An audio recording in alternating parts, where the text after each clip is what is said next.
Hello everyone, this is Adish. I'm a grade 10 student from Mumbai. So today's problem is Mahesh and his lost array. The difficulty level of this problem is easy and you need to know bit masks to generate all subsets of a set in 2 to the n time where n is the size of the set, and you need to know what a min heap is in Java or multiset in C++. So before I explain the problem statement, I encourage you to try to solve this problem on your own, and now I'll be explaining the solution. In this problem, we are basically given all the subsets of a set and their sums. So we are given 2 to the n integers representing the sum of all possible subsets of an array A containing n integers, and we need to print the array A in increasing order or non-decreasing order. So for example, if we have only one element in the array and all the subsets have sum 0, 10, then obviously 10 is the element in the array. And if our subsets have some 0, 1, 1, 2, where the size of the array is 2, then the values in the array are 1, 1, because you can verify that all possible subsets are these which have some 0, 1, 1 and 2. So to solve this problem, let's make some observations, and before that let's use some terminology. So let sum set denote the sorted input and value set denote the sorted answer. So sum set represents the sum of all possible subsets of the array A in increasing order, and value set denotes the array A itself. And what we essentially need to do is we need to find the value of value set using sum set in a clever manner. So let's try to see how we can do that. So the key observations are, the first element in the sum set is 0 because that's going to correspond to an empty set which has a sum 0. The second element in sum set will be equal to the first element in value set because the second element in sum set will just be the smallest element in the input set. You can verify this from few examples, and formally you'll realize that the first element in sum set is an empty subset. The second element is the first value in the array A. The second element is either the second value or it's the second value basically. The third item in the subset is A1 plus A2 and so on.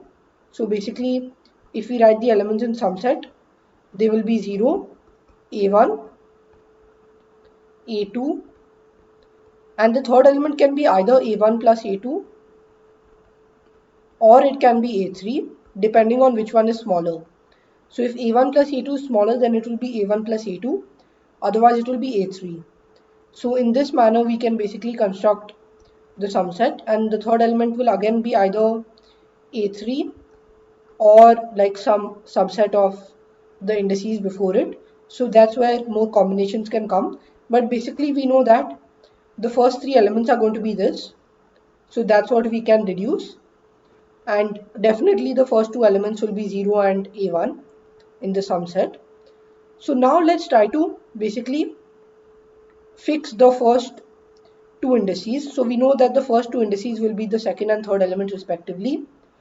Note that as an implementation detail, we will be storing sum set in a multi-set so that we can easily remove the elements, and so basically we are going to first remove the smallest element from the multi-set, which is 0.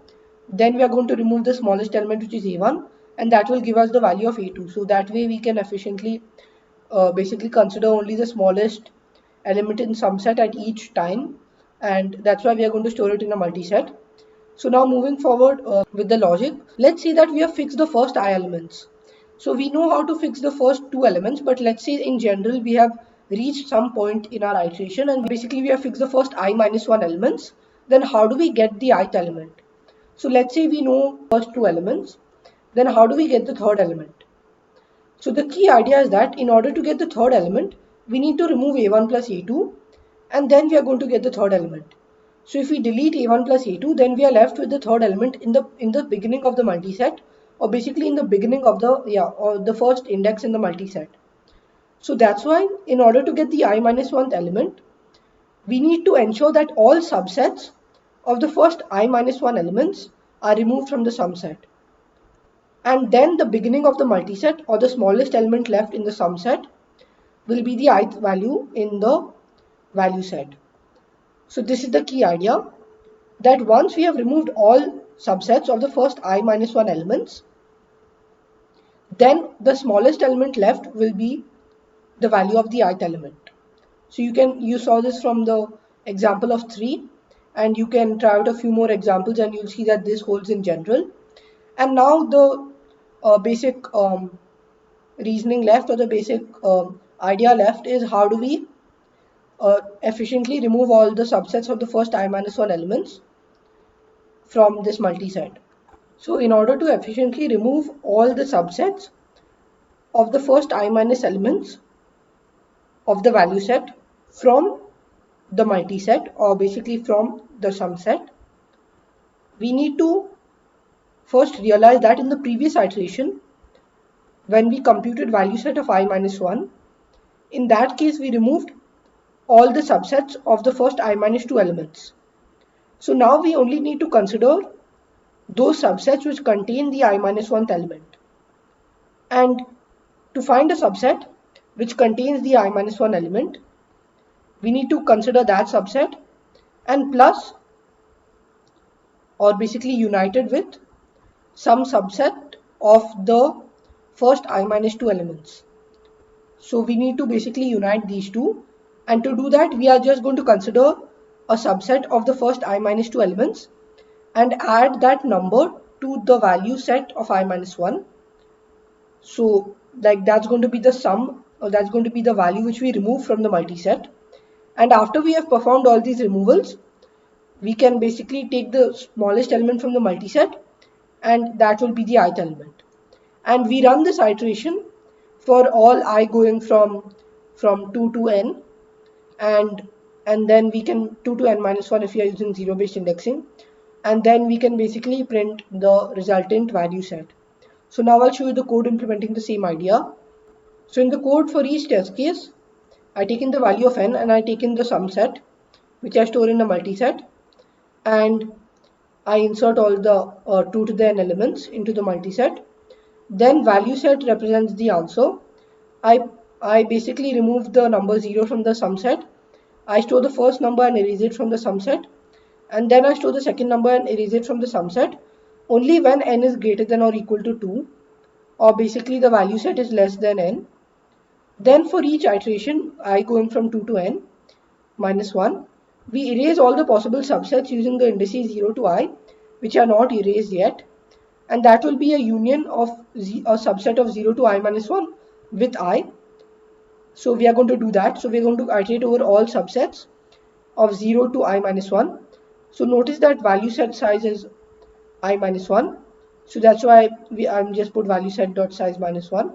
So you can keep it this way. So basically we are iterating over all the subsets of the first I minus 1 indices, and we are taking that with the last element, which is basically value set of I, and we are erasing this sum. So this basically finds the, so for all j going from 0 to I minus 1, if mask and one left shifted j basically checks if this is in the subset. So if that is the case, then we increase the sum by that element. And notice that over here I'm actually doing a bit different from what I mentioned. Instead of finding the ith element, I'm finding the I plus 1th element, and to do that I'm erasing all subsets of 0 to I. So I've just shifted the index by 1, but the main part of the logic remains the same, and I basically erase all these sums, and I push back the smallest element and I erase that smallest element from the sum set, and in the end I print the elements in the value set, which are automatically sorted in increasing order, because I basically am always taking the smallest element from the sum set. So now I'll just submit this code to see that it gets accepted. So as you could see, my code got accepted. I hope you like this problem and my solution for this problem. If you had any doubt, do leave them in the comments down below. And if you like this video, don't forget to give it a thumbs up.